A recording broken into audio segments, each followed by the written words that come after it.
বর্তমান এই সময় বা এই সপ্তাহে ধনু রাশির জাতক ও জাতিকাগণের রাগ, ক্ষোভ, জেদ, অনুরাগ, ব্যথা, কষ্ট আপনার মধ্যে কন্ট্রোল রাখুন।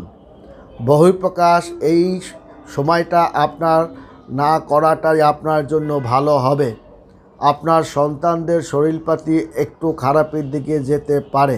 স্বামীর সঙ্গে মতপার্থক্য একটু বেশি হতে পারে এবং পারিবারিক বিশেষ করে জাতিকাগণের পারিবারিকভাবে একটু মানসিক কষ্ট পেতে পারে এবং ধনুরাশির জাতক ও জাতিকাগণের তার কর্মক্ষেত্রে তার ঊর্ধ্বতন কর্মকর্তার সহযোগিতা পাওয়ার ক্ষেত্রে আপনার পজিশন বেড়ে যেতে পারে, বেতন বৃদ্ধি পেতে পারে এবং এই মাসে কর্মজীবনে আপনার